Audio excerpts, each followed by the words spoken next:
ku saya ku biya bashi kafin ku gudu. Wanda bata je yan biya ce su saya kowa ya biya. Ku dawo masu gudu don Allah duk ku biya hakin talaka. Masu gudu ku saya ku biya bashi kafin ku gudu. Duk wanda ya saci kuɗi to ya tabbata cewa za ya biya. Ku dawo masu gudu don Allah duk ku biya hakkin talakawa. Kai ko na san Allah sarkin mulkin da ya yi sama. Taimake ni gurin waka makiyana su kana yi sama. Baba na cire tune kun tabbata ni bana hadama. Amma inda suka yi sata a kasan nan har da dan fadama. Wasu sun sace dukiya sun koma cana dan hadama. Wata ta yi lodi na kudi ta yi ingila dan uwar hadama. Wani mai gashin baki ya kwashi kudin mu dan hadama. A kudin lokal gamban ba aiki sai yawan handama. Wani da ya sace kudi so kawai ya zuba ya gama. Wani ya sa harijiya wani har kula ya sa handama.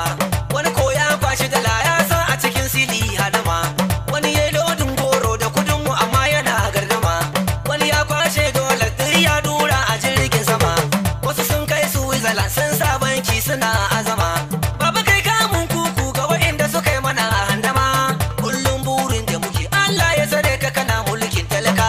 Masu gudu ku saya ku biya bashi kafin ku gudu. Duk wanda ya saci kudi to ya tabbata cewa za ya biya. Ku dawo masu gudu don Allah duk ku biya hakkin talakawa. Kasar mu muke magana Najeriya wacce ba mu bari.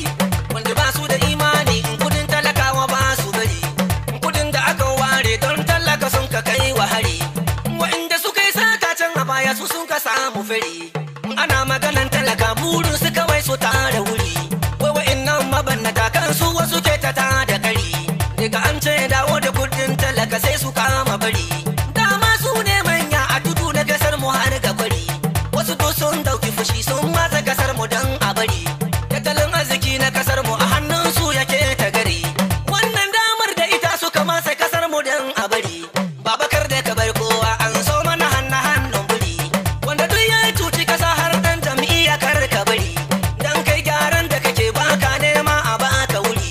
Magu kowa ya maso kana da kari.